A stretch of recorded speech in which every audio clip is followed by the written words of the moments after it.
Hello, my dear student. My name is Vishal Shrivastava. I am an assistant teacher. Welcome to my channel Vishal study room. आज हम लोग एक international news cover करेंगे जो कि इस समय बहुत ज़्यादा सुर्खियों में है. चलिए बिना टाइम वेस्ट किए हम लोग न्यूज़ की शुरुआत करते हैं. रविवार 23 मार्च का दिन था. एक्चुअली ये न्यूज़ किस चीज़ के बारे में बता देता हूँ. एक एयरलाइन थी, मतलब एक प्लेन था जिसको हाईजैक कर लिया है, जो कि उड़ा था ग्रीस की राजधानी एथेंस से और उसको बेलारूस में रोका गया. और बेलारूस रोकने के बाद वहाँ से एक यात्री को वहाँ से निकाल लिया गया, मतलब उतार लिया गया, और फिर वहाँ से 6 घंटे बाद उस प्लेन को आगे भेज दिया गया. चलिए इस न्यूज़ को हम लोग पूरे एक्सटेंसिव तरीके से कवर करते हैं. एक्चुअली ये बात है रविवार 23 मई का दिन था, 23 मई का. और राइने एयरलाइंस की फ़्लाइट F4978 फ़्लाइट ने उड़ान ग्रीस की राजधानी एथेंस से भरी थी. ये फ़्लाइट आप देख रहे हैं, यही फ़्लाइट थी जिसने एथेंस से उड़ान भरी थी. इसमें लगभग 170 से ज़्यादा यात्री थे और इसे जाना था लिथुआनिया था. कहाँ तक जाना था? लिथुआनिया. अच्छा, हवाई मार्ग से यह लगभग 3 घंटे का रास्ता था. मतलब एथेंस से लेकर लिथुआनिया का रास्ता 3 घंटे का था. सब कुछ ठीक था. प्लेन ने अपने टाइमली उड़ा और लगभग 2/3 हिस्सा अपनी दूरी का कवर कर चुका था, उड़ रहा था. लगभग 1/3 हिस्सा बचा हुआ था, मतलब 30 से 40 किलोमीटर की दूरी बची हुई थी. और रास्ते में ही उसे एक लास्ट में जो बॉर्डर पड़ता है बेलारूस को पार करके उसे लिथुआनिया जाना था. जैसे ही प्लेन बेलारूस के पास पहुंचती है, तुरंत बेलारूस का जो एयर ट्रैफिक कंट्रोलर होता है, वो इस प्लेन से संपर्क करते हैं और ये बताते हैं कि आपके प्लेन में बम है. मतलब जैसे ही ये प्लेन बेलारूस के बॉर्डर से क्रॉस करती है लिथुआनिया के लिए, मतलब वहाँ से क्रॉस नहीं करती, वहाँ पहुँचने वाली होती है, तुरंत ही बेलारूस के एयर ट्रैफिक कंट्रोलर, मतलब जो हवा में देखते हैं कैसे कौन सी जहाज़ कैसे कब आ रही है, उन्होंने बताया तुरंत कि आपके प्लेन में बम है और यह कभी भी फट सकता है. तो आप कृपया करके प्लेन वापस ले लीजिए. हम आपकी सुरक्षा चाहते हैं और आप हमारे यहाँ आकर लैंड कर लीजिए जब तक ये सिचुएशन अंडर कंट्रोल ना हो जाए. उसके तुरंत बाद बेलारूस ने MiG-29 को भी उसके पास भेज दिया सहायता के लिए. अब चालक के पास कोई और ऑप्शन तो होता नहीं है. पायलट को मजबूरी क्या, एक डर का भी माहौल हो गया. उसे बेलारूस की राजधानी मिन्स्क में उतारा. पायलट ने उसे बेलारूस की राजधानी मिन्स्क में, मतलब मिन्स्क एयरपोर्ट पड़ता था लिथुआनिया के पहले, और वहीं पर यह जहाज़ आकर लैंड करती है सडनली. इसका कोई प्लान नहीं होता है. अच्छा, वहाँ लगभग 6 घंटे तक प्लेन खड़ी थी और पूरी चेकिंग हुई, एक्सटेंसिव चेकिंग, मतलब हर कोने को देखा गया, लेकिन प्लेन में कोई बम था ही नहीं. एक्चुअली में ये एक र्यूमर था, फेक न्यूज़. अच्छा, क्यों ऐसा किया गया हम लोग आगे डिस्कस करते हैं.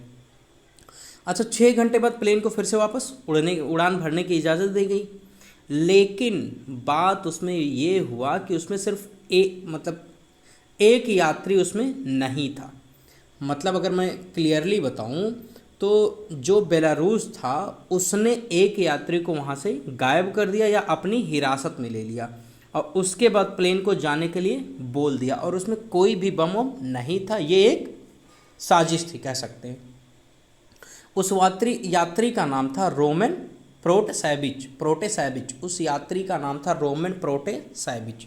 ये क्या है? एक एक्टिविस्ट है और ब्लॉगिस्ट है. एक्टिविस्ट और ब्लॉगिस्ट. अच्छा, ऐसा हुआ क्यों? चलिए हम लोग इस पर चर्चा कर लेते हैं. ऐसा क्यों हुआ, क्यों ऐसा बेलारूस ने किया. बेलारूस के राष्ट्रपति प्रेजेंट के अलेक्जेंडर हैं और एक्चुअली इनकी तानाशाही फेमस. ये लगभग 27 साल से यहाँ के राष्ट्रपति हैं. मतलब यहाँ पर है तो ये क्या, डेमोक्रेटिक कंट्री, लेकिन डेमोक्रेसी का नामो निशान नहीं है. 27 साल से लगातार कोई राष्ट्रपति रह जाए तो इसका मतलब क्या है? डेमोक्रेसी ख़त्म है, लोकतंत्र का मजाक हो रहा है. और इलेक्शन में ये जालसाजी करके, फॉर्जरी करके हर बार जीत जाते हैं. और इनका सबसे बुरा काम, अपोजिट लीडर को ये बिल्कुल दबा देते हैं या उनको जेल करवा देते हैं या कुछ न कुछ तरीके से उनको बैठा देते हैं. और इसी के द्वारा ये सत्ता में 27 सालों से बने हुए हैं. 27 साल आप सोच सकते हैं. अच्छा, रोमन प्रोटेसेविच थे, मतलब यही ये यात्री यहाँ पर छपे हुए हैं, राइट साइड में आप देख सकते हैं स्क्रीन में, और ये लेफ्ट साइड में एरोप्लेन है जिसको हाईजैक थोड़े समय के लिए किया गया था। इन्हीं को बेलारूस ने अपने कब्जे में ले लिया और प्लेन को फिर जाने की इजाज़त दे दी। अच्छा, रोमन प्रोटेसेविच अच्छा, ये इनको क्यों पकड़ा गया? एक्चुअली इनका एक टेलीग्राम न्यूज़ चैनल है जिसका नाम नेक्स्टा है। इनका एक टेलीग्राम न्यूज़ चैनल है जिसका नाम क्या है? नेक्स्टा।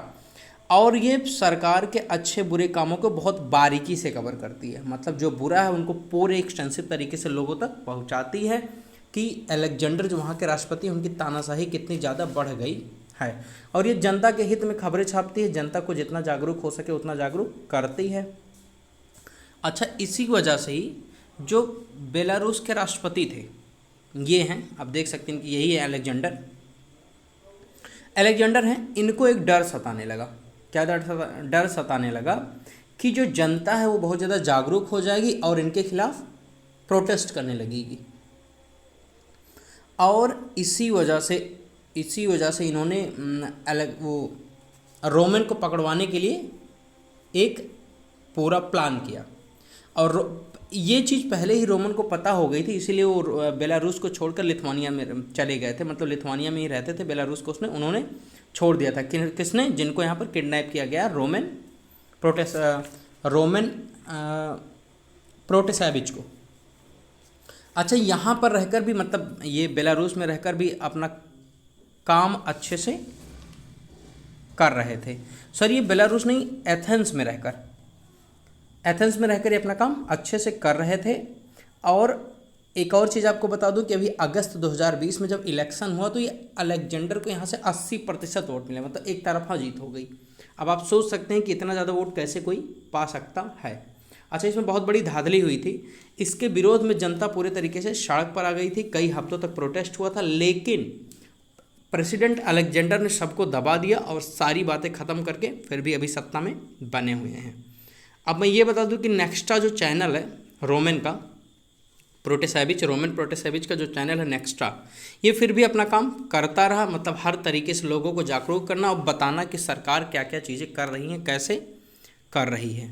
अच्छा, इसके बाद थोड़ा सा मैं और आपको बता दूं कि ये हुआ कि पिछले हफ्ते क्या हुआ, जो ये थे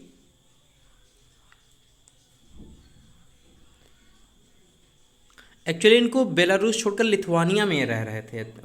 लिथुआनिया में रह रहे थे कौन? रोमन प्रोटेसेविच।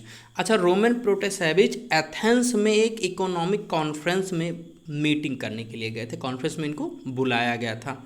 इनकी फ़्लाइट 24 मई को थी और ये कहाँ? लिथुआनिया से ही गए थे एथेंस के लिए। इनकी जो फ़्लाइट थी वो 24 मई को वापस आनी थी। और ये इन्होंने टेलीग्राम पर एक मैसेज डालते हुए बताया था। उतरने से पहले इन्होंने एक और मैसेज डाला था कि मेरा अब पीछा किया जा रहा है। और आपको ये भी बता दूं कि जिस प्लेन में ये थे उसी प्लेन में बेलारूस के कुछ एजेंट भी थे और इन्होंने ही बम की अफवाह उड़ाई थी। झूठी अफवाह और अपने विरोधी को कैद में लेने के पर सारा देश, मतलब पूरा विश्व एक तरीके से गुस्से में है। अमेरिका ने कहा कि यह बहुत ही शॉकिंग न्यूज़ है। यूरोपियन यूनियन भी इसके विरोध में है। नाटो के सेक्रेटरी जनरल भी इसको संज्ञान में लिया और ये बताया, इसकी कंडेम की, निंदा की है। लेकिन इस पर बेलारूस ने ये कहा कि ये सारे जो हमारे ऊपर इल्ज़ाम है ये बेबुनियाद है। और बेलारूस की मदद रूस पूरे तरीके से करता है, रूस ही उसका पूरा सहयोगी है। अच्छा, अब मैं बता दूं जो रोमन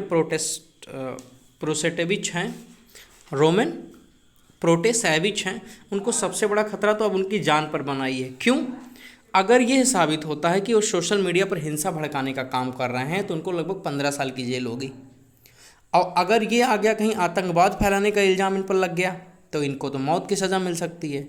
हालांकि इसके बारे में अभी कुछ कहा नहीं जा सकता है, लेकिन जो अलेक्जेंडर हैं वो बिल्कुल तानाशाह हैं। वो बेलारूस में किसी भी चीज़ को लेकर कुछ कर सकते हैं। मतलब ये साबित करना कोई बहुत बड़ी बात उनके लिए नहीं है कि रोमन जो प्रोटेसेविच वो एक आतंकवाद फैलाने का काम कर रहे थे, लोगों में हिंसा फैलाने का काम कर रहे थे। हालांकि न्यूज़ बहुत दुखद है। आप यहाँ मैप में देख लीजिए, ग्रीस की कैपिटल एथेंस से ये प्लेन उड़ी थी और इसको जाना था लिथुआनिया। देखिए यहाँ तक ये पहुँची थी और यहाँ से थोड़ा सा लिथुआनिया बहुत कम दूरी था, लेकिन यहीं पर एक अफवाह फैलाएगी और इसीलिए ये यहाँ से राइट टर्न लेकर बेलारूस में इसको लैंड करवा दिया गया। और बेलारूस की कैपिटल मिन्स्क में इसको लैंड करवाया गया और लैंड करवाने के बाद लगभग 6 घंटे वहाँ खड़ी रही। उसके बाद एक्सटेंसिव चेकिंग के बाद इसको वापस भेजा गया, लेकिन उसमें एक यात्री नहीं था। वो यात्री कौन था? रोमन प्रोटेसेविच। मैंने ऑलरेडी सब एक्सप्लेन कर दिया कि क्यों किया गया, कैसे किया गया, आगे क्या होता है, इसकी न्यूज़ में आपको विशाल स्टडी रूम यूट्यूब चैनल से आपको देता रहूँगा। और आप इसको सब्सक्राइब करें, लाइक करें, कमेंट करें और शेयर तो मस्ट, शेयर ज़रूर कीजिए।